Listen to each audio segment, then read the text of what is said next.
gentlemen. Hope you're all well and you are here and you didn't have any trouble. Welcome to Upper Montclair Country Club. God has given us a beautiful day outside. So after this program, enjoy that. On behalf of Chairman Dr. Nirmal Mattu, our Vice Chairman Mr. Rakesh Kaul, and the board and the entire family of Indo-American Arts Council, I welcome all of you to yet another event by IAC. We are so happy that we have Consul General of India, Randeep Jaiswalji. Thank you. And all the way for this, we are so happy that all the way from India, Mr. Ajay Kumar Ji, the writer of the book, is here looking into the movie.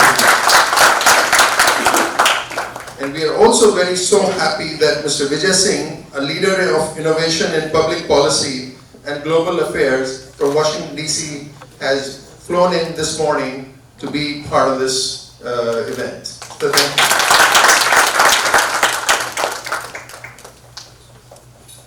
I just wanted you to know what IAC is. It's located in New York City. It's an Indo-American Arts Council. It's a 501c3 not-for-profit arts organization passionately dedicated to promoting, showcasing, building an awareness of arts and artists from Asian Indian heritage. The artistic focus is primarily on the performing, visual, literary, and folk arts. 2022 was a banner year, and a very short video of last year. I want you guys to experience that.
And in 2023, we have started with our signature program. If some of you may not know this, but New York Indian Film Festival is our signature program. It's a major program which is done usually in April or May time frame, and that we have already done. So let's see a short video on what kind of movies we showed in that.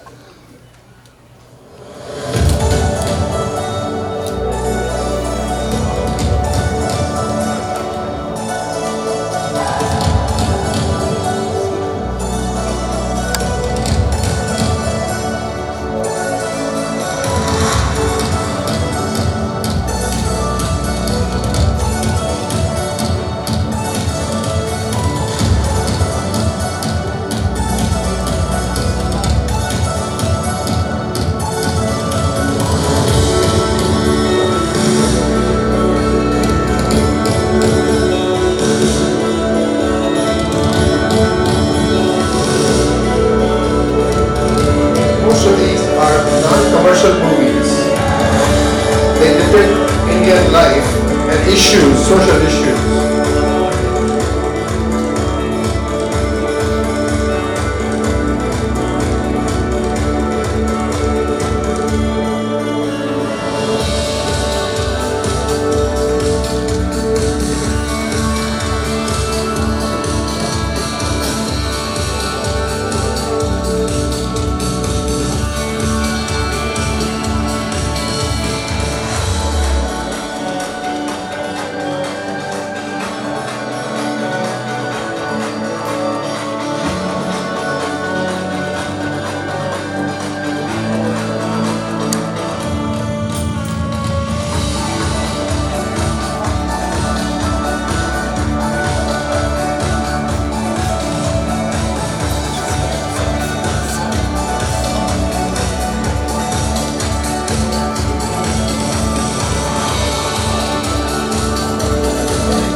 extremely short video on what is coming up in 2023. As you will see that we do the New York Film Festival, then we have a dance music festival in August. In September we have a dance festival, and then in November we have literary festival, where we normally introduce all the literary work done by Indians, whether they're living in the US or anywhere in the world. Of course, that's what, and it's a major event. So last one.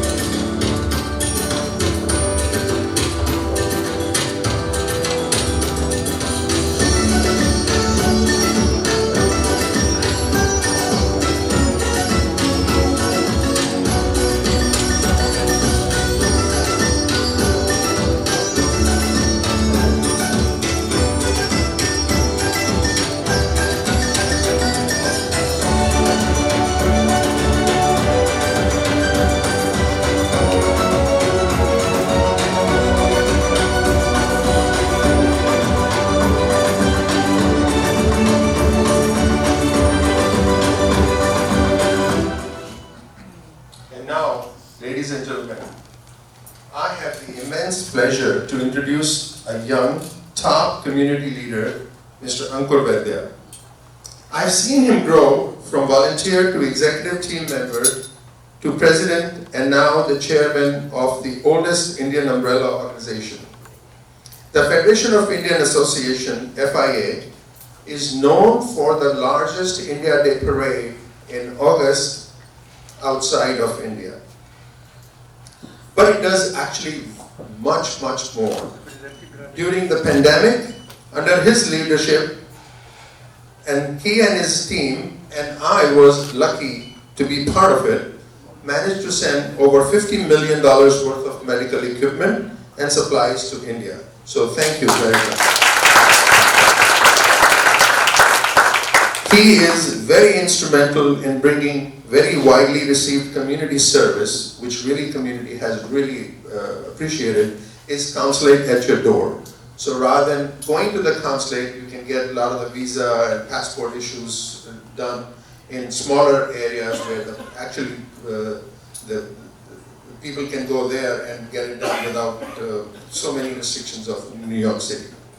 So please welcome our young, energetic leader, Mr. Ankur Vaidya.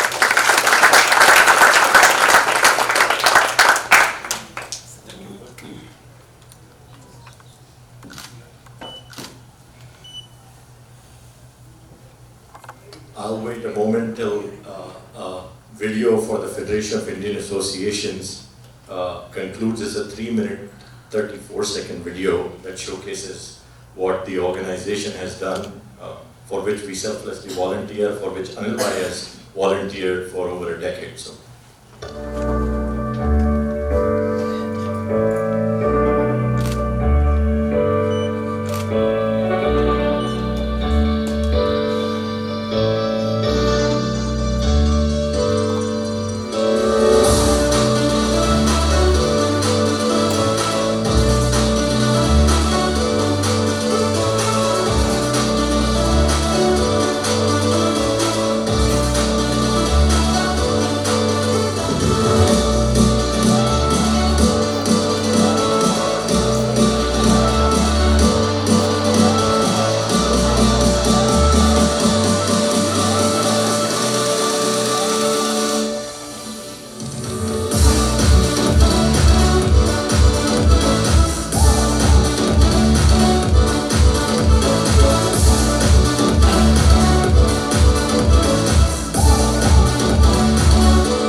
FIA does.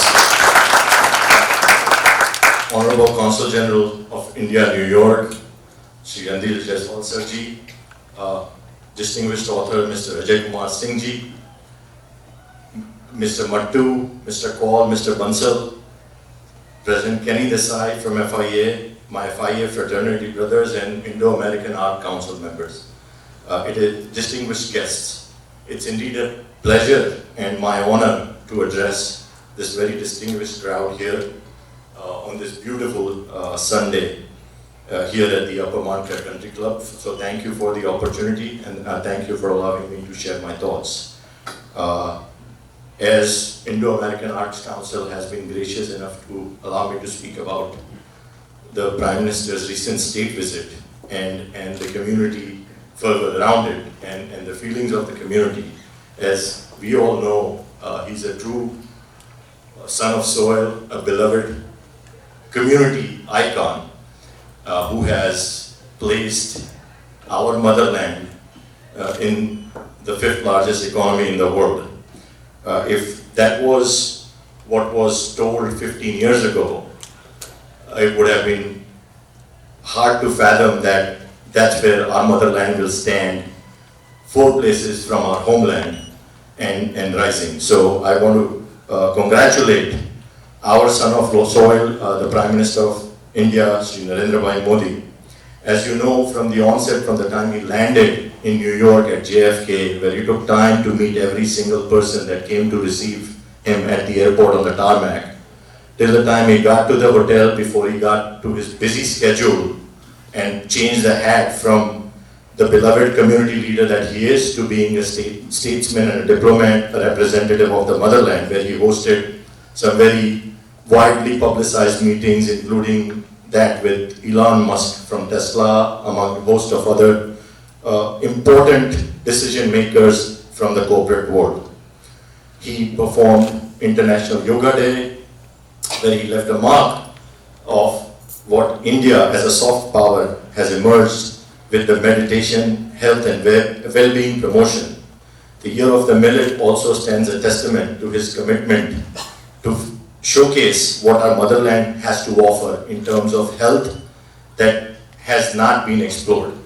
There's a world of possibilities that were brushed upon, including strengthening semiconductor supply chains, critical mineral partnerships, advanced telecommunication, artificial intelligence, the GE F414 engine deal. A lot of people here in this crowd would probably be better suited to speak on those subjects than myself. So I'm just brushing upon those titles. I hope that you don't ask me to elaborate on what the deals and details were. So CG Cell being one of them. So in the diplomatic arena as well as in the community arena. In the community arena, we also 8,000 people in the White House lawns, and from what we understood from Honorable Ambassador, there was a plan for India's PM and our President Biden to interact with the crowds, but unfortunately the rainy weather, the wet lawn of the grass, and the mandates from the Secret Service prohibited that interaction. So we have taken a rain check, the community has taken a rain check, and hopefully when we reach the top 3 economies of the world, the Prime Minister will come and fulfill that dream of meeting the Prime Minister and the President. In conclusion,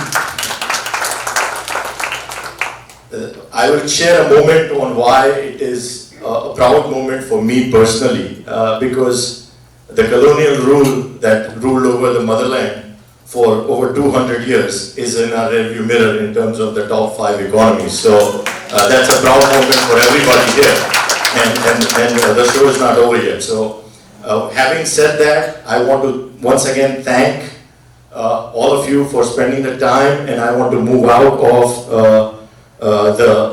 the spot here and give it to Mr. Ajay Singh ji and the very competent moderator who will have the pleasure of hearing, Mr. Vikram Singh. So I look forward to hearing you. Thank you for the time. Thank you, Mr. Mansur.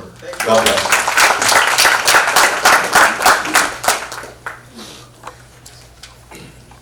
Now, I'm so proud to introduce our Vice Chairman of IAC, Mr. Rakesh Kaul, the brain, the soul, and a true leader. Yeah. He's a graduate of IIT Delhi, then Masters at Brown, an MBA from University of Chicago. He's extremely accomplished writer too, who has already published 2 major books, The Last Queen of Kashmir and Dawn, the Warrior Princess. He knows how to create value on a large scale. He's a chairman of many corporations. I really, he's my idol. And here is Rakesh Kaul to introduce our speakers. Thank you, Anand. There's a very old Indian saying, you do not need to know Buddha, but you need to know Buddhahood.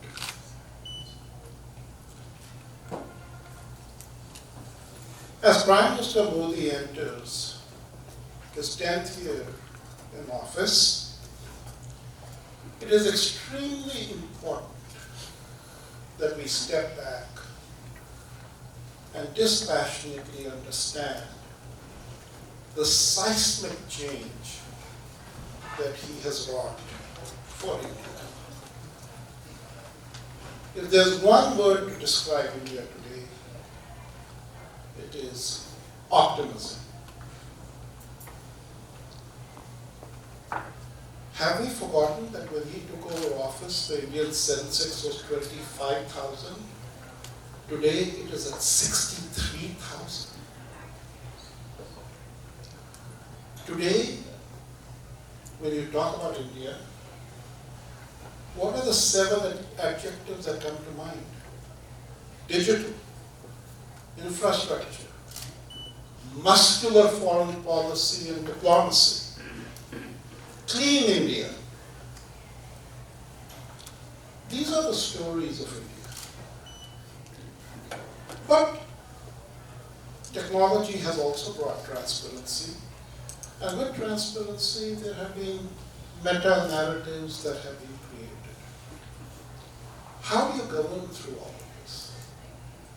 What is the Modi way? What do we learn from it? After all,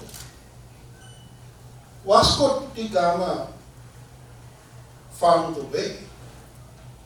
But it was all those who followed his way that brought great fortune for the West. And so we have to understand the Modi way, because it can't end with him. If Vasco da Gama had come to India and stopped and sailed back and interacted with him, the world would be very different with him. Right? And that brings me to the seminal importance of this program. And when I found out about this book a year ago, that Mr. Ajay Singh had written, I said to myself, you know what? He's got it right, because he's used the magic word architect. We all come and enjoy the benefit of our architect's creations, but we never know who this anonymous architect is. And so here is an author who understands the phenomena, that there is somebody who's architecturally re-engineering what India is. And I said we have to have it. So we have invited you, Ajay Singh, for our last literary festival, and the pressures of your office, you couldn't come.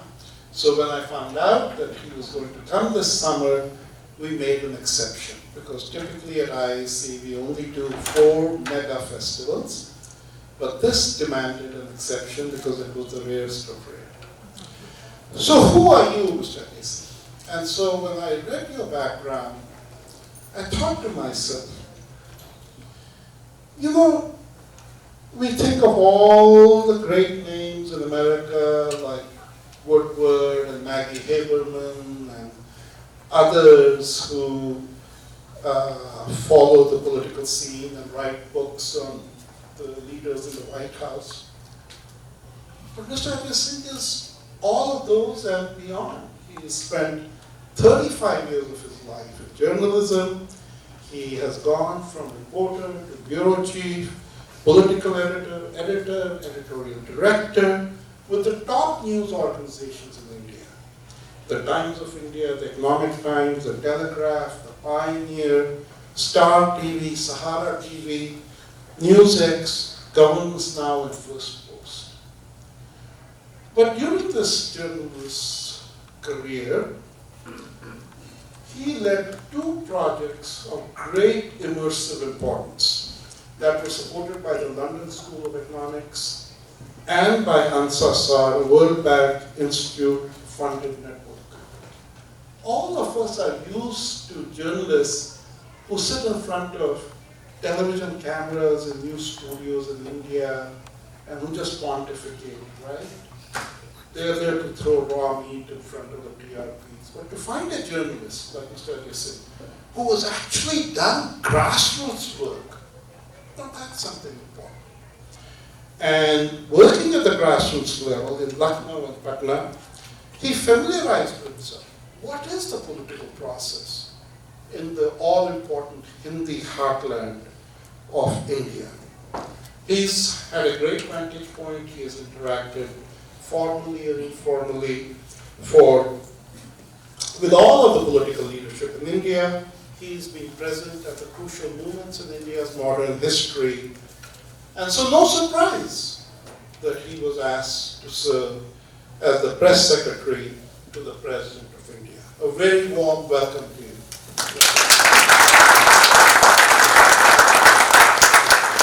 So that's the man whose book we are going to launch today in North America. And it's something I'm really looking forward to. So now, Mr. Ajay Singh, I have to say you created a very special challenge for us at IIC. Who to find as a moderator who can compliment you? And I'm happy to say that we do have someone very special. And I can assure you, the one thing IIC takes a lot of pride in is all our authors tell us, you know what, the program I did with you for my book launch, that's been my favorite one. And part of it really comes down to we very carefully curate who the moderators are. And so we have an extraordinary gentleman, but before I get serious about it, see, I like to read starting from the bottom up, because it's the last line that's always the giveaway line. So Vikram Singh, amongst his many other activities, worrying about nuclear bombs and defense, raises 200,000 bees on his farm. Whoa! 200,000. Lover of nature. So I had to ask him, hoping you'd get the hint. Hey, what brand name do you sell your honey? And he said, well, I produce 80 pounds of it. I give it away to my friends. But yeah, this year something happened. Oh, please, Kasara. I'll let him. I know, sad. So, We had a rough year. they are rough. But on a more serious note, Vikram Singh is an extraordinary man, based in Washington, just like Ajay Singh is in India. And so this is a meeting of 2 great minds. He serves as a senior advisor, defense and aerospace at the US-India Strategic Partnership Forum. He's been a leader of innovation and transformation in public policy and global affairs at the US Department of Defense, Department of State, and other major nonprofits. His company, Red Cedar Global Strategies, advises government, corporate, and civil society, clients in policy and technology, and how to de-risk across Asia. Vikram Singh is currently Senior Advisor for Asia at the United States Institute for Peace, Senior Fellow for National Security, Democracy and Technology, and the Center for American Progress. He's also Senior Vice President, West Exec Advisors. From 2012 to 2014, Vikram Singh was Deputy Assistant Secretary of Defense for South and Southeast Asia. He helped transform American policy in the region, running successful negotiations over US military access with Australia, the Philippines, and Singapore, developing new defense arrangements with New Zealand and Vietnam. His team, ladies and gentlemen, conceived of and ran the US-India Defense Trade and Technology Initiative and developed plans for the Southeast Asia Maritime Security Initiative.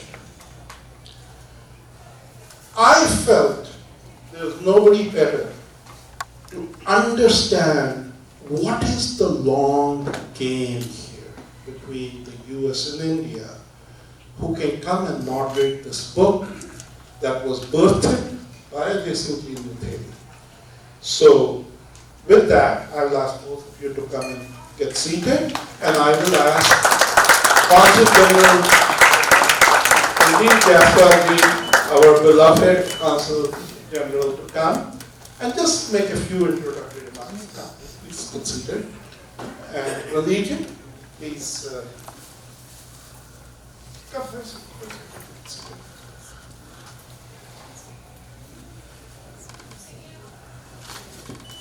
Thank you, please.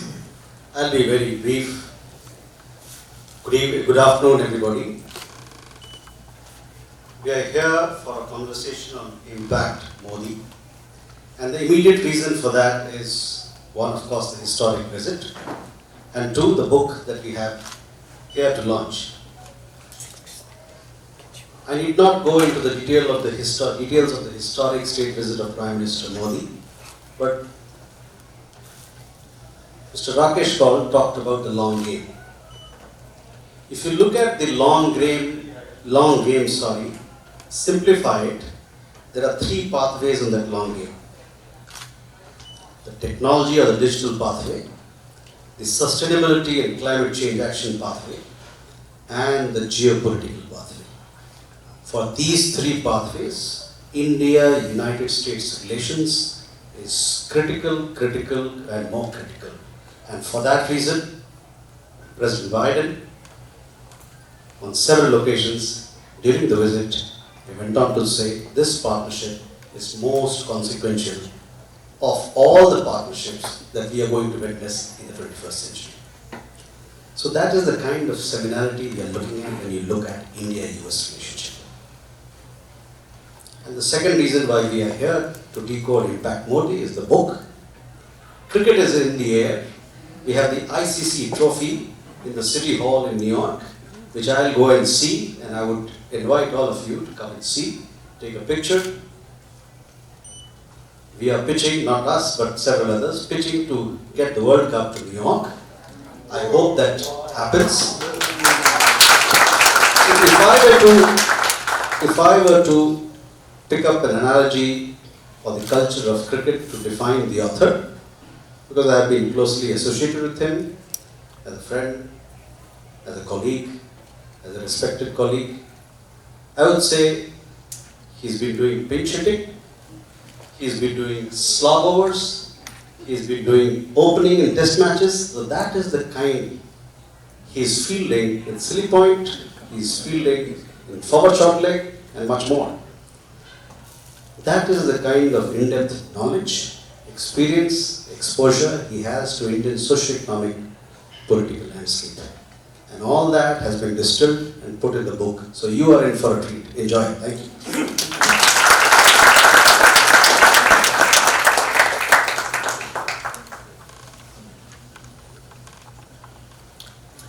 you. Yeah, we can get started. The way this is going to go is, Ajay, it's a real pleasure to be here with you. You're such a fine journalist and such a fine public servant working for the good of India, and you provided this really incisive analysis of what can only be called a phenomenon of the century, which is the rise of Prime Minister Modi and how he sort of remade a party and remade India in the process of doing so. So, Consul General, thank you for joining us, and Anil and Rakesh, thank you for hosting this and inviting me to moderate. But I basically want to just start by giving you free rein to take people through the book, because I see a lot of people have it and are getting it signed, but they probably haven't read it yet. So let us know sort of a little bit about your thinking going into doing this analysis and taking the time to walk us through this story, because for a lot of people the story starts either when he became Prime Minister or when he became Chief Minister of Gujarat, but the lead up to that is fascinating. It's a fascinating tale of politics and power and the transformation of a political organization. So I just welcome you, and we look forward to hearing from you. Speak for maybe 20 minutes or so about the book, and then I'll speak a little bit about US-India and how it all fits together, and then we'll have a conversation, and then open it up to all of you. And then we'll get us to lunch. Hopefully, we won't take too long to get us to lunch, but it should be a great discussion. Okay, thank you. Do you want me to do it from there or? Whatever you're more comfortable with. That would be easier, right? Yeah. The mic is not working. It is working, just give us time to bring it closer. I'm going to switch seats with you.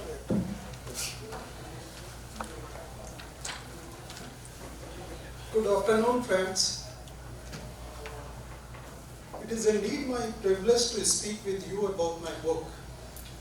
My task has been made easier by the fact that subject of the book, namely the Prime Minister, Shri Narendra Modi, was here in US just about a month ago. Wherever he goes, he has a knack of creating waves, and US was no exception. From diplomatic community to diaspora community, he charmed them all. A month later, we still keep hearing, for example, American CEOs, how he is a league apart from among all the world leaders they have met. Even the mainstream US media has been writing copiously about the strength of the Indian diaspora and the relevance of Modi in the global context. Earlier, such issues used to be on the margins of international narrative, but no longer. Modi's visit in a variety of ways showed the importance he attaches to US, and more importantly, the importance this nation attaches to him. What could explain that chemistry? If you ask me, the chief among the several reasons has to be democracy. As the India-US joint statement also affirmed, it is a partnership of democracies. Democracy is a multifaceted project. It entails equal distribution of power among all citizens. It entails giving voice to people's aspiration. It entails building institutions such as parliament to sustain this project, among other things. It also entails building political parties. I'm not sure why it is less appreciated, but the project of democracy cannot proceed without robust political organizations.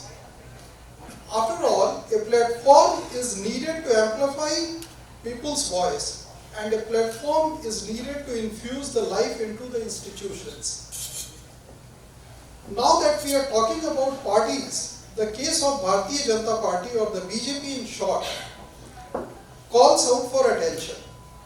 But first, let me give you a short history. Its predecessor, Bharatiya Janata Party, was formed in 1951. Just as India was launching an ambitious adventure of electoral democracy. By the way, let us note parenthetically that some Western critics thought that the adventure was risky and bound to fail, given the high poverty and illiteracy in India back then. They were proven wrong, and India has emerged as the most vibrant democracy. Yet critics continue to do what they can, and we still hear murmurs of doubt about the health of India's democracy. Well, you at least cannot accuse them of inconsistency. On the other hand, you can accuse them of remaining blissfully ignorant of the facts.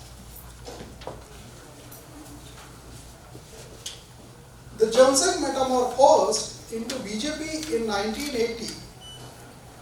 In 1984 election, it got barely 2 seats. Though its fortunes started improving from 1989, much to the surprise of many, it even came to power in 1996 twice again, completing a full term in 2004. Yet its own leaders too were doubtful of winning absolute majority anytime soon. In any case, no party had won absolute majority since 1984 thanks to multitude of factors such as rise of regional parties. That was the backdrop to the historic election in 2014. Narendra Modi, who was till then the Chief Minister of the state of Gujarat, was leading the BJP that time. Voters were widely perceived to have been fed up with the Congress-led regime which had completed 2 terms.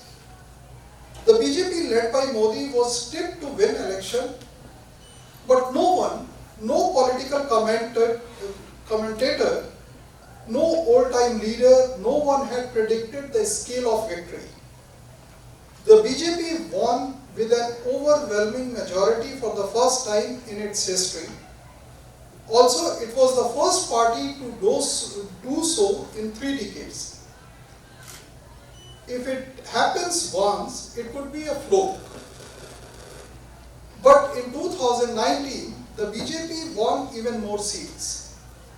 This was no fluke as it came on the basis of its performance over the 5 years. During this period, the BJP also became the largest political party on the earth. It also expanded its footprints, coming to power in states where it had little presence a decade ago. Now the question before us, how do we make sense of these stunning facts? Something drastic has happened in India, the biggest democracy in the world. How do we explain it? I have been a journalist since mid-80s. I have reported on a variety of social and security issues, and I have interviewed many prime ministers in the capital. As I watched the Modi wave unfold, I was wondering about what must be going on at that ground level.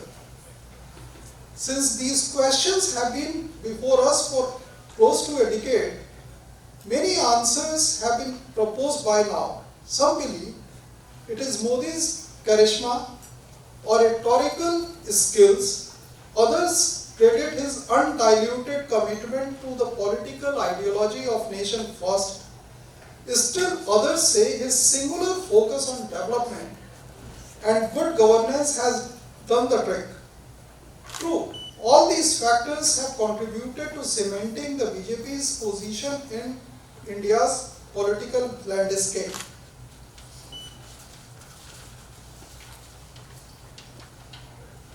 Congress and the Communist parties of India, there's something.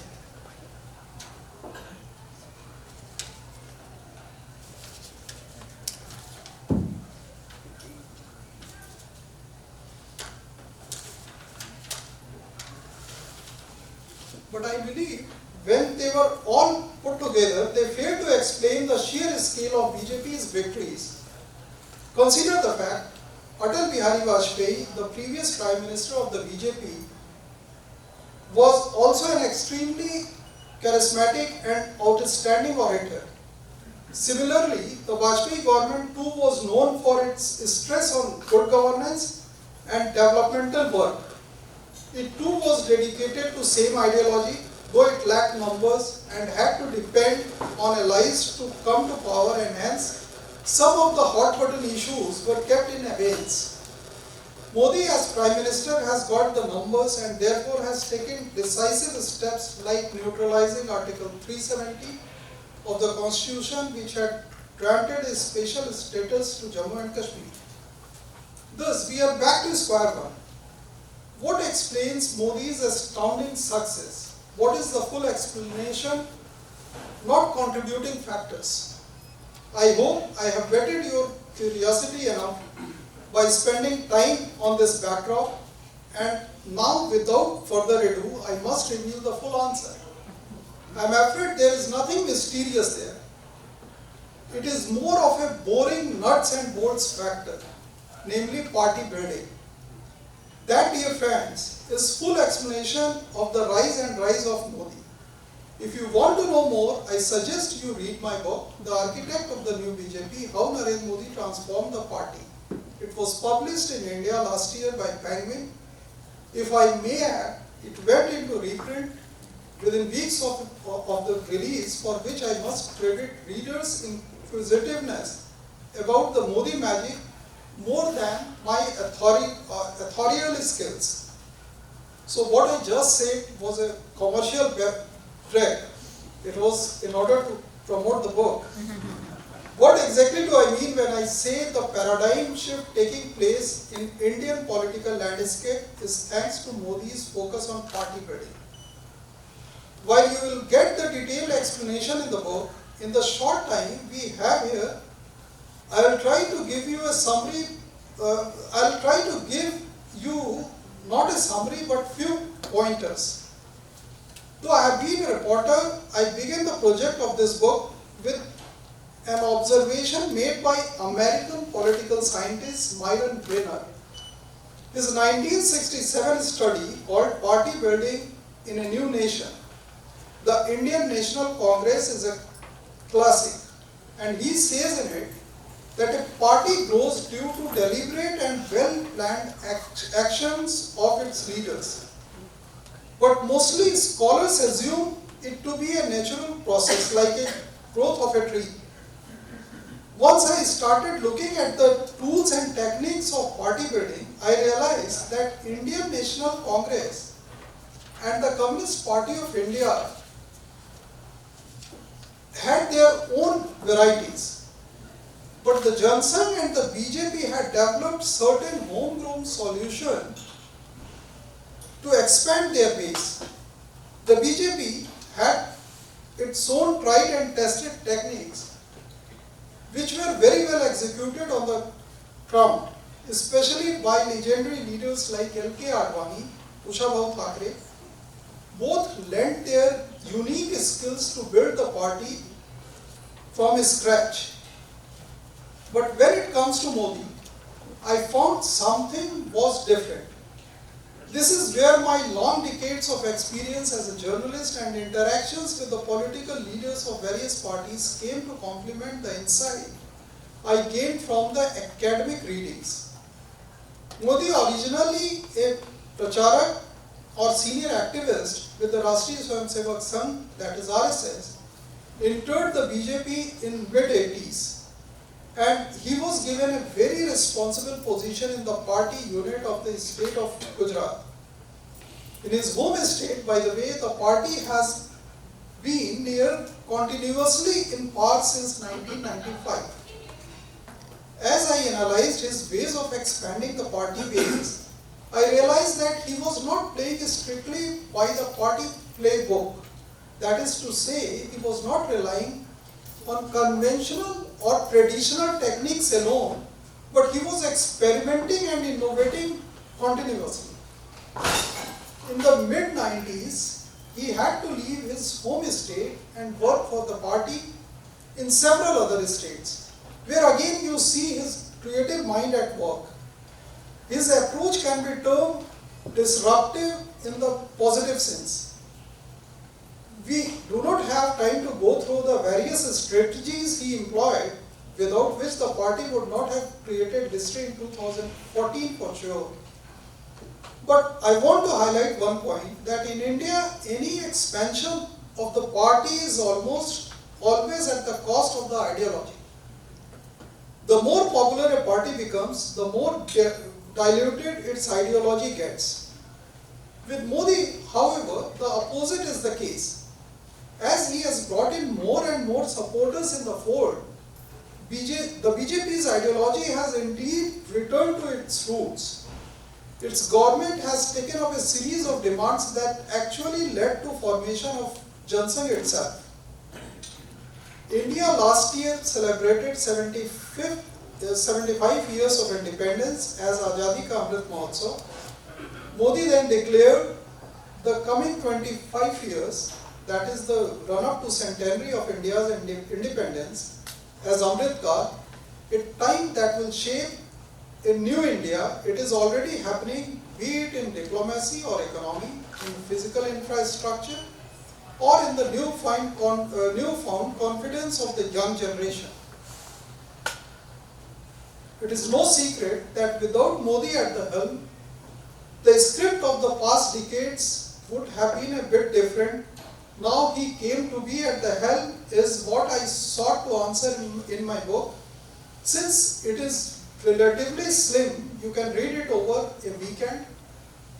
In case you do, I'll be grateful if you can drop me a line of your feedback. I'm thankful to you for listening to me patiently. I'm grateful to the Indo-American Arts Council for organizing this event. I convey my gratitude to Vikram Ajay Singh, Deputy Assistant Secretary of Defense for South and Southeast Asia, for moderating the session. My special thanks to Mr. Rakesh Kaul for encouraging me persistently to bring this book to readers of USA. Perhaps my first journey to US would not have been materialized had it not been for the presence of Honorable Consul General of India and my friend Randeep Jaiswalji and my daughter Apurva in New York. Randhirji has always been a source of inspiration and strength. Words will be inadequate to express my gratitude to him. I thank all of you. Thank you.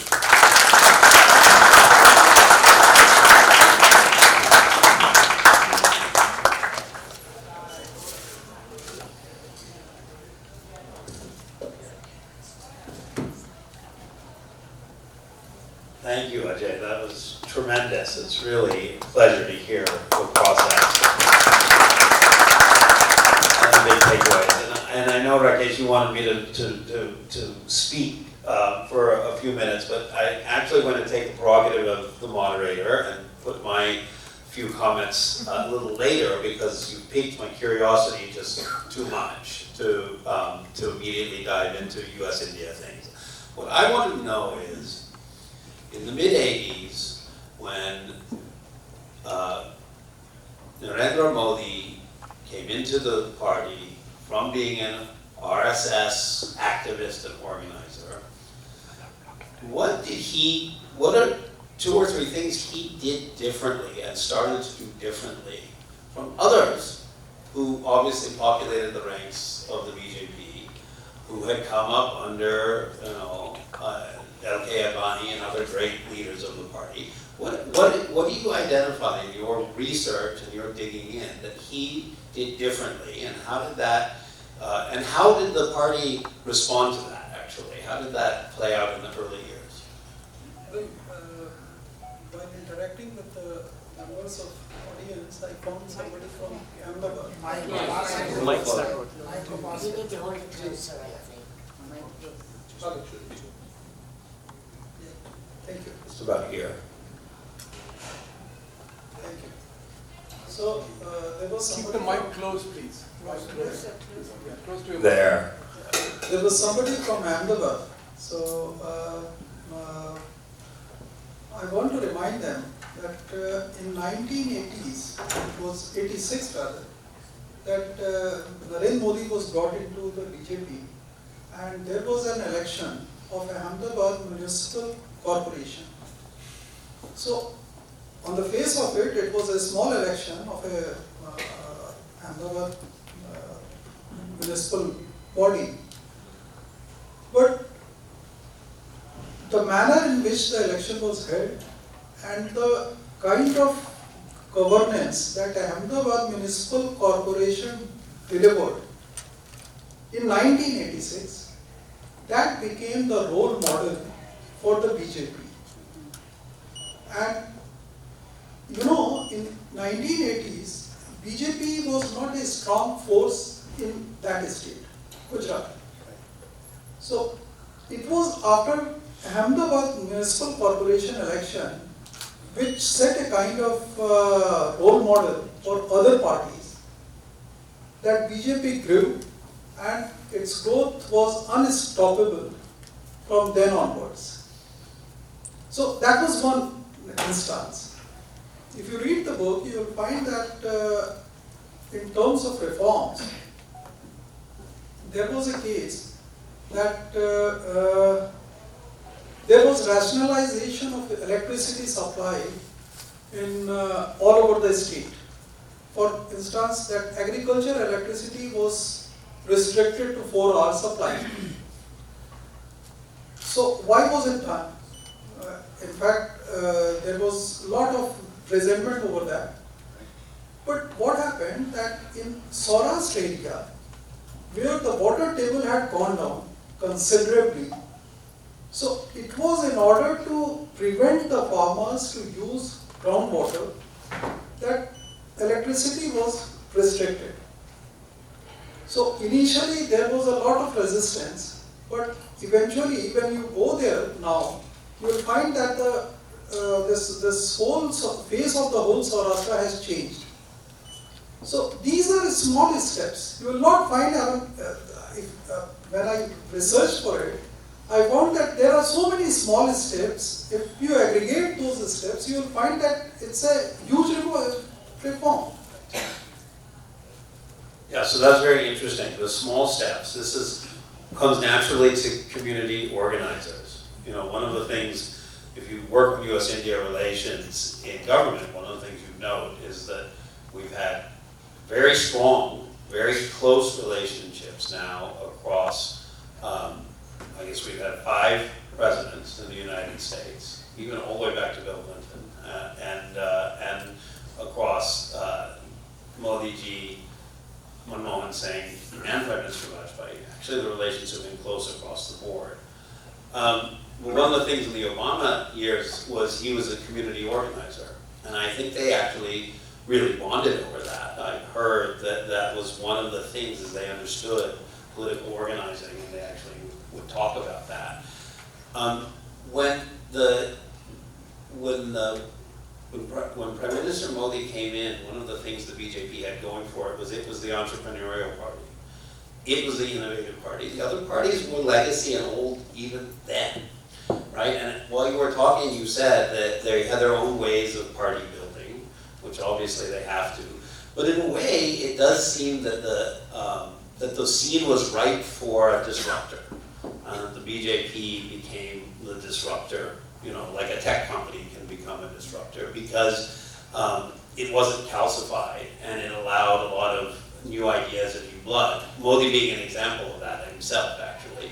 Talk a little bit about that, about how the party became this more dynamic force that people started to see as something different from the standard that they had been used to.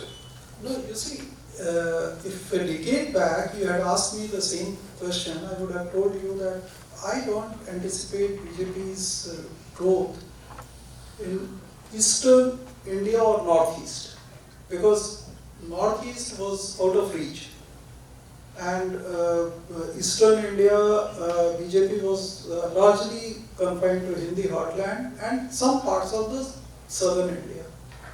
But now things have changed. Northeast, BJP has a strong presence there. Even in Eastern India, right from Odisha to West Bengal, BJP has a strong presence over there. In Bihar also. So, these are the geographical boundaries which he had broken, and which earlier used to be a kind of inhibition for the BJP. Now it is no longer there. Although, I mean, someone can say that southern India is still inaccessible in the sense that across the Vindhya range, you will find Karnataka is there, otherwise Andhra, Telangana and Tamil Nadu, Kerala. I mean, these states are inaccessible so far as now. I mean, but there are still attempts to make inroads in those states.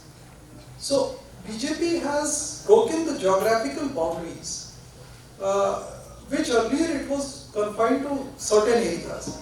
So this co-option of social segments, different social segments, and expansion in the geographical region. This is the main strength of the party. Can you talk a little bit about how they manage the expansion? Is it through a ground presence? Is it through having essentially activists that are out in all these areas? How does the BJP manage to expand beyond its traditional strongholds? It will be a bit of academic, I believe, but I would say that there are three ways of doing it. That one was Sangatanist. Sangatanist way was in which the RSS or the cadre, the hardcore cadre of the BJP, they were the ones on which the party would build. Second was notabilization. Notabilization is a method which is borrowed from Congress. Congress used to do that, they used to rope in all notables, those who are important persons, like feudal lords so they will rope them in and then they will ask them to contest the election. So that is the second method. Third was that you have to bring in people from different streams. This was Modi's innovation. That you bring in the people from different spheres of life, those who have excelled, and bring them in, and then use them for administration and all. So, nobody would have believed that in BJP, a Congress leader would be accepted as a chief minister, and he will be absorbed in the BJP. So we have an Assam chief minister who is not from the BJP, and there are so many people like that. So this is the kind of expansion he did. Yeah, so it's almost an expansion by being open to people who want to assume a leadership position to again a more entrepreneurial approach. Right? I was telling some friends an anecdote of a friend of mine who had a relative with great expertise in water projects and others, the World Bank for decades, and had found he had often wanted in retirement to go help his homeland, his motherland, and go back to India. And he said it was only with the BJP that he was embraced and quickly given a path to going and contributing. So I think that entrepreneurial piece is there as well. So tell me a little bit. You mentioned in your remarks that he took and moved forward with some of the original ambitions, i.e., abrogation of Article 370 of the Constitution, that were about from the forming days of the party. Right. And those and other moves have not been without controversy, right? So there have been protests. There have been even agricultural reforms, of course, had protests and were eventually withdrawn. Could you talk a little bit about how he navigates these hard? You talked about GST in your remarks also. These things that are not necessarily popular, but that have been he's seen as necessary as a leader, and how the party and Modi in particular handle those sorts of issues, and sort of moving forward and then adjusting as they need to when if there is controversy.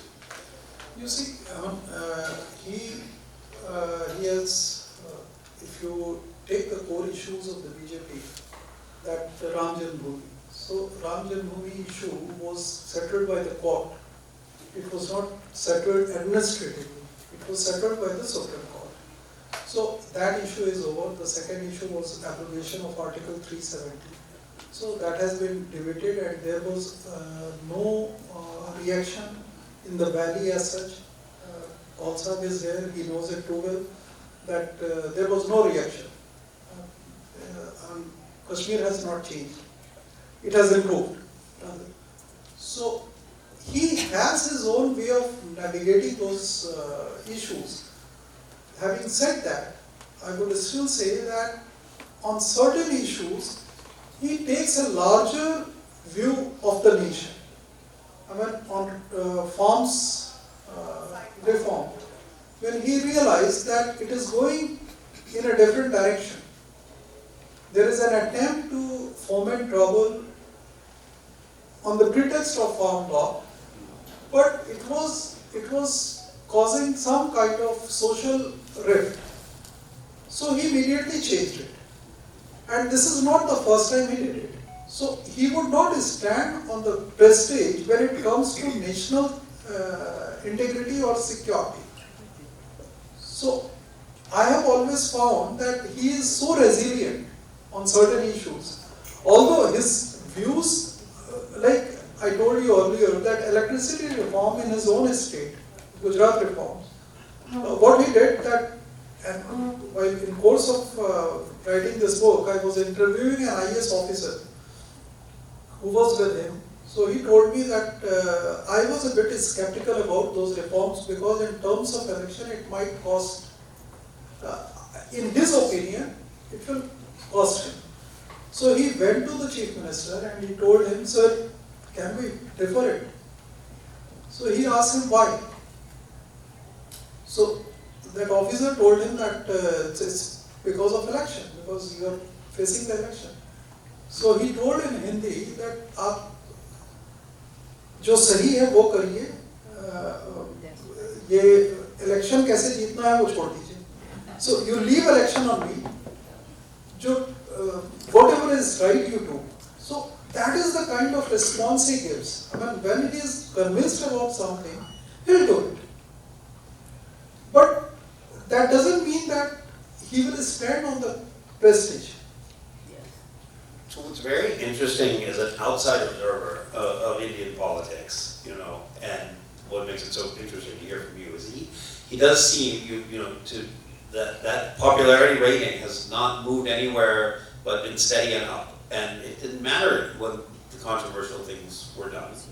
Because clearly there's a sense that there's a development interest, a national interest, and you mentioned as one of the factors, the focus on development, good governance, clean governance. And clearly that has penetrated through, that people don't doubt the motives behind these moves. So even something like demonetization, which was so wrenching and difficult and confusing to people, it doesn't dent his standing. What do you attribute that to? Well, I've written about it extensively in the book, and my thesis was, which was often quoted, that after Gandhi, Modi, I mean, there is nobody else who had so profound an understanding of Indian social psychology as Modi had. So, although, I mean, what I am saying is something different. What I am trying to say is that after Gandhi, his understanding of social psychology of India, because here is a man who had traveled all across India so many times. So, his understanding of social psychology is very profound, and that is the reason, that is the kind of strength he has while dealing with the issues. Yeah, and it clearly has worked extremely well. What do you think about politics now as we're heading into an election year in India, as we are here? What do you think are the main challenges and opportunities for the BJP just looking ahead to upcoming national elections? We just saw they didn't succeed in Karnataka, which was seen as a bit of a setback. You know, how do you think this machine that's been created now performs going forward? You see, well, given the kind of assignment that I am in, I should not comment on, I would not be forecasting. Don't predict, just give us challenges and opportunities. So what I'll say is that Indian elections are very complex. So it would be wrong if anybody says anything with certainty. But what I wrote in the book is that BJP has built an organization which is so robust and so strong that it will outlast individuals. So what I'm trying to say is that when the organization is robust, in 50s, Congress had that kind of robust organization, and it lasted till 2040. I mean, after all, Manmohan Singh was Prime Minister for 2 terms. So Congress had that kind of organization, although there is a serious dispute that after Mrs. Gandhi, she ignored the organization part, and the individual charisma and charm that became the main attraction. But as of now, the BJP had an organization which is so robust that it will outlast individuals. So it will not be dependent upon individuals. Yeah, absolutely. It's going to be fascinating to see. As you all know, and are probably keenly watching, where both countries are going into elections. It was interesting to have Prime Minister Modi here with President Biden at this moment. I don't think that could have happened 6 months hence, because it would have become a political season and it would be too difficult to do it. One of the things everyone in this room will certainly notice is that, Prime Minister Modi has now had this self-evidently close relationship with Biden, with a good relationship with Trump, and a good relationship with President Obama, which I think says a lot about him as a person and as a politician. We also see that he has similarly good relationships with the leaders of France, with leaders in Israel. So you see this global India embodied by Modi. Now, this is a guy who's an activist at local grassroots level, but I'm really curious about your reflections, which can be not from the book, can be from whatever, but your reflections of Modi on the global stage, and how he's seen his role in sort of shaping India's position internationally. Well, you might have seen about a month back, everybody has seen that he was, the manner in which he was given reception in US. Similarly, he had personal equations with most of the leaders, and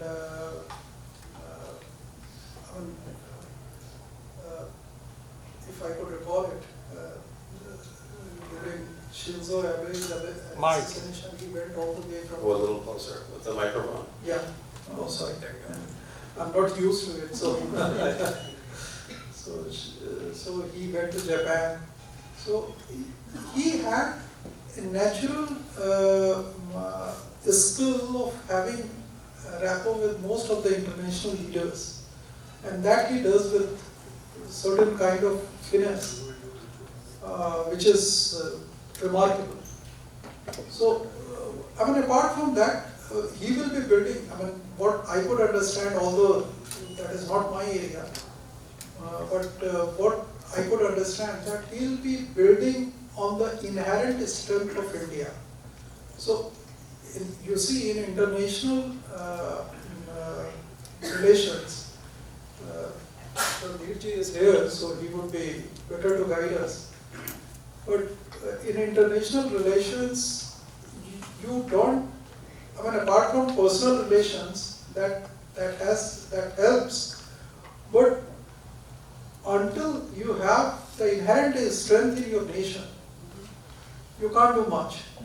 So he believes in that, and he tries to bring out those strengths, and he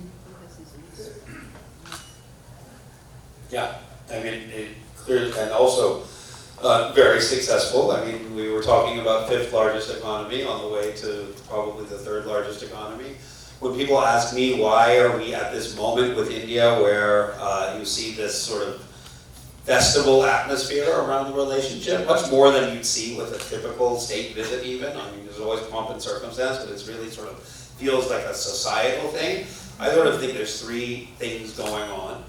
One is the geopolitical. We simply are critically sharing in the same interest. We want the same thing. We want an Indo-Pacific that's free and open. We're worried about what China's going to do. India directly on its border, but together we're worried about China potentially destabilizing the region and making prosperity more difficult. So we have that binding us together. Our technology futures. So this, the one thing we didn't talk about is how digital India became a defining thing for this government. and that transformation has been very real. In the United States, technology is ever present as the leading innovator in the world, and those two ecosystems are now completely intertwined. So the governments are playing catch up here. The societies were intertwined. I mean, our tech leaders are as often Indian as not Indian in the United States, and our societies are moving forward together. And now, at a national level, we think if you want to compete with China, you put India and the United States together with some other friends, and then you have a chance to win Africa, you have a chance to win Southeast Asia, and places where the Chinese are rolling in and being the cheapest alternative. Well, not necessarily a trusted alternative, just cheap. And so we're going to be able to provide value, and with India, maybe we can be competitive on price. So you see that piece of it. That we can't really do that without one another. We can't compete globally without each other, and I think that's driving a lot. And then finally, we're just culturally this tied together. You just have to look at this room, and you know it, right? Yeah. So you know that those personal bonds are the underpinning of this relationship. Well, I do want to let people in the audience have a chance to give you some questions. So if you have a question, please just raise your hand, and I'll call on you, and I'll start over there, and I'll just sort of work my way around this way. So at the back, go ahead in the blue shirt. And please wait for a microphone. Say briefly who you are and give us a quick question because we've got about 10 minutes. Sure, my name is Hemant Patel. I'm from Radio Del. And sir, actually, first of all, congratulations for writing this book. And also, I'd like to ask you particularly what you did on 27 January 2021. And you truly proved that pain is mightier than sword. The way you straightened out the Lukian gang. And that's where my question lies, that are you happy the way the rise of BJP happened, and particularly the way they handled the media? And now, particularly sitting outside, we feel that they are very soft. Particularly, हमारा खून खौलता है when we see all these ministers going in India today, conclave, and the same cabal is basically the Khan market gang is spitting the venom. What do you think about it? Do you think that they should change that strategy? And have you covered that as part of the book? And if not, are you planning to write another book? India, the press is free. So, in India, the media is free. So, we live in a country where every kind of views are allowed. So, I don't think we should spend too much of our time on that.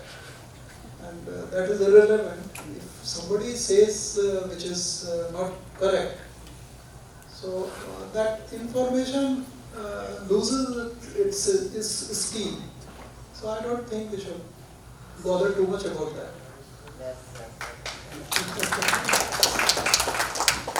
Right here. Yes. Vivek Kumar, I'd like to ask a question.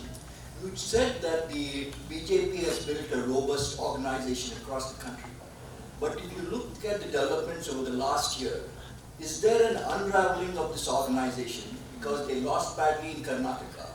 In Maharashtra, the organization seems to be in disarray. And there are a few other states which are not doing well. So can you comment on this and say, can they come back or? Sir, I would say that is your concern. But in India, losing one election or party should not be judged on the basis of losing one election or two elections. Because party, you will lose election, it's all right. There are so many reasons for that. India is a complex country, you know it better than me, I believe. But it's a complex country, so losing one or two elections doesn't make. Congress has lost so many elections. But in 2004, who would have thought that Vajpayee would be replaced by Manmohan Singh? So, we should not ascertain or we should not judge the party's organizational structure on the basis of one or two divorces. That's great. Actually, I'm going to go back here. These guys had hands up first. The popular table with 3 hands. I'm sorry, I can't see anyone's face. Hello, Mr. Singh, it has been a pleasure to hear you. And by the way, I'm Ram Mishra. I'm a professor right here at a couple of miles university here, Montclair State University. And I have a question.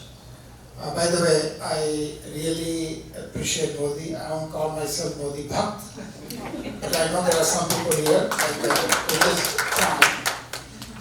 But question for you is that Modi goes to Putin, Putin loves him. Modi goes to Biden, Biden loves him. So what is it about his personality, Modi's personality, that he can actually be friends with both of these people?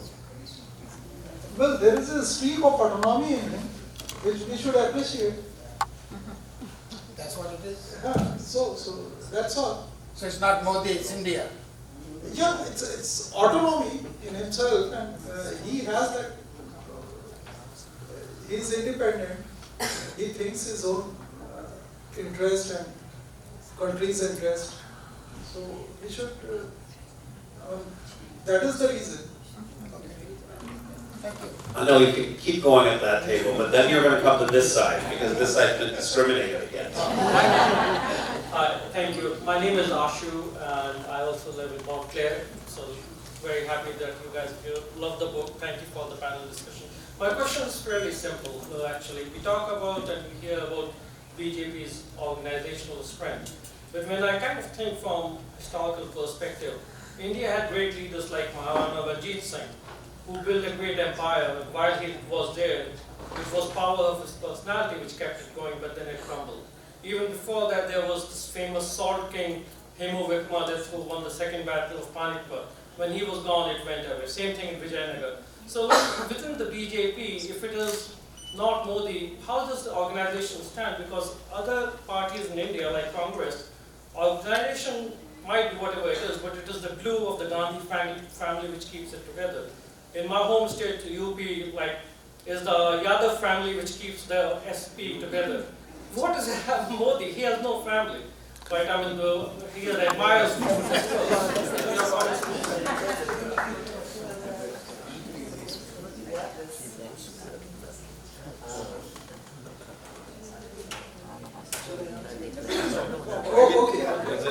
Does the party survive? How does the party last beyond its most charismatic effectively? I wrote this book about a party in a democratic structure. What you are talking about history. So there is a lot of difference. I mean, in history, feudal order was there. This is not a feudal order I spoke about. It was a different kind of structure. No, but India is a feudal. Every party is a family party, right? Outside BJP, and without Modi, they were in doldrums for between the period when Manmohan Singh. No, P.V. Narasimha Rao was there. Manmohan Singh was there. So you're talking about kind of historical events where one prime minister gets the position who is by some of your colleagues written as incidental prime minister. So I think your contention is that the party has a strong enough organization that it will outlast individuals, and we'll see. This is not the only party. If you go to Communist Party, if you see the Communist Party, they also have the same kind of structure, but they have a different structure. They have a different methodology. So, but they are decimated outside. So we're not a feudal system yet. We're all gonna have lots of time over lunch, so we can have back and forth after lunch. We're not a feudal system yet, but we do seem to be a patriarchy. So I'd like to hear if there's at least a person of the Yes, ladies first. ladies first.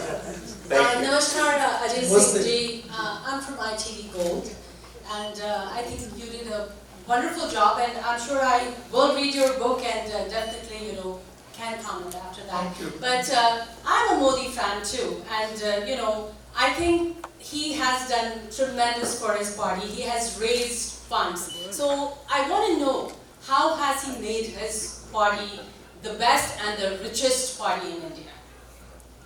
Well, you have to read my book then. I have explained everything in that book. But we just want little bit snippets from that right now. No, as I explained to you, that he has adopted all techniques. He had gone beyond the playbook of the BJP, and he had adopted every techniques to co-opt the social sections which were not there with the BJP. At the same time, he did geographical expansion. For instance, in MP, Madhya Pradesh or Chhattisgarh, he tried to win over tribals, and that was way back in 90s.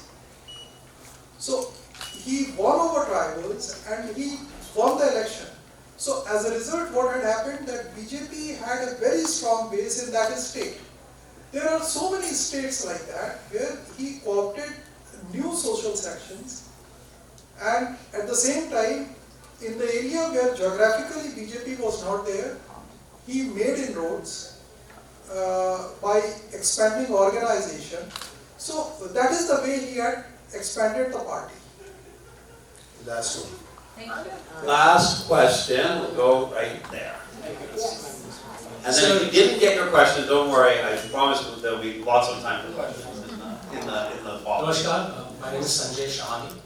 My question is on the farm bills that you spoke about now. They were repealed after being passed. My thing is that if they were implemented, India would have been catapulted into a much larger GDP with the annual farm bills. But because of a handful of protesters, when I say handful means compared to the number of farmers in India, the protesters were very handful. They were the largest protests in the world probably, but the numbers were very handful as far as the farmers were concerned. Modi backed down on those. What is he going to do when UCC, he wants to implement UCC? There will be a much larger repercussion on that. How is he going to handle that? How is the government? And I'm a Modi fan. This is the only thing I was surprised that he backed down on those. He's such a strong person. How would you respond? We should not compare UCC or Any bill that he UCC brings as about. of now. So we should not. It's not relevant here. But in farm bills, if you had heard the Prime Minister's statement, when he decided to withdraw the farm bills, that was indicative enough to give you an impression that he had withdrawn it because of certain other reasons, because of the security and the social friction. So that could happen with so many other bills the government brings in? It never happened. I mean, that was the first time it happened. Exactly. So he set a precedent. My question is... President, it's not that. It's not that. I mean, there are certain issues on which,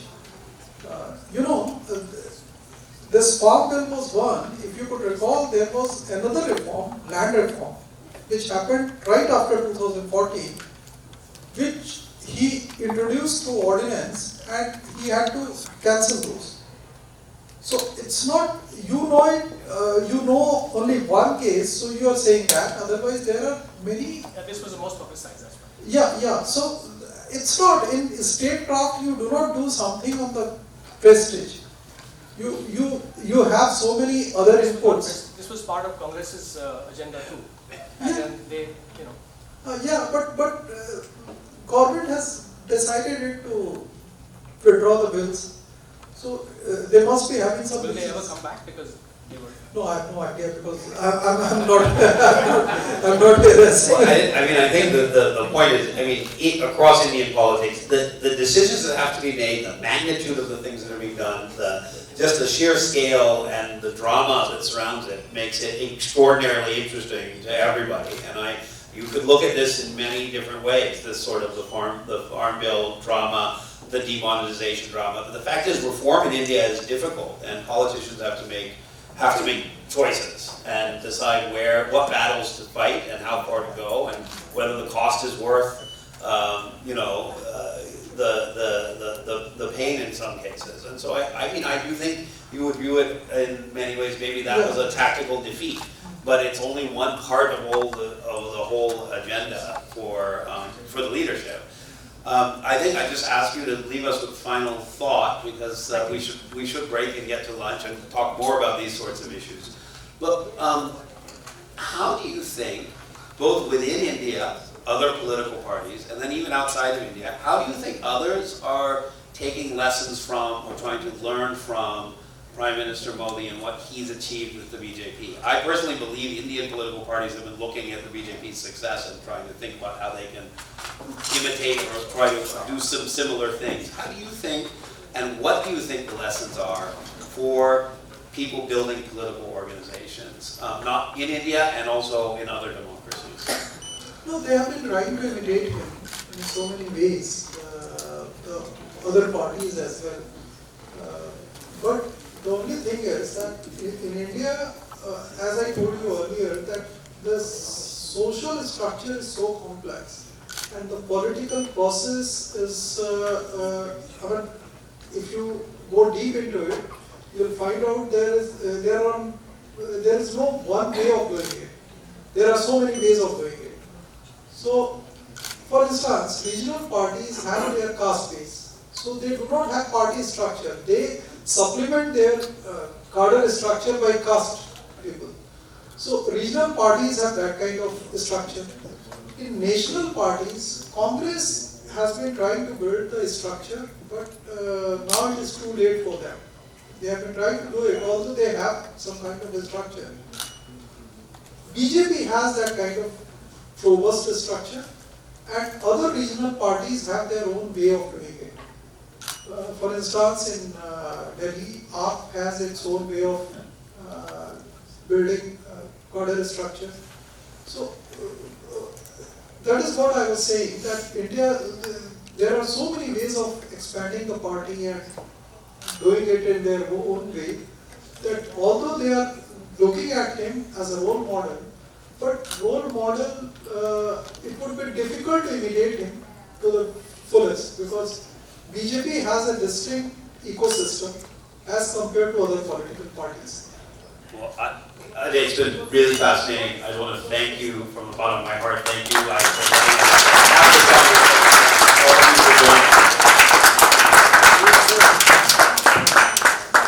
Back to you. So again, on behalf of Indo-American Arts Council, we are very, very thankful to all of you for coming here on this Sunday afternoon. And of course, special thanks to Shri Ajay Singh ji and Mr. Vijay Singh ji for enlightening us in what's going on in India and with Modi.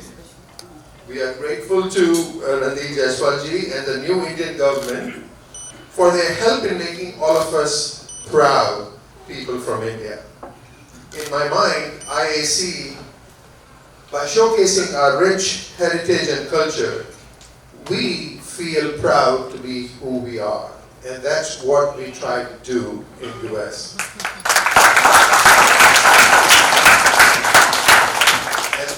And last, all these programs, as you know, require major financial support. So we hope that at IAC, we hope we can count on your continued support. And just FYI, Satna and Anita ji has informed me that they would be sitting outside, and they take cash, Venmo, credit card, everything. And there is nothing called small or large. It is a participation which really matters, and we will appreciate that. With that, Jai Hind and God bless America. Enjoy the lunch.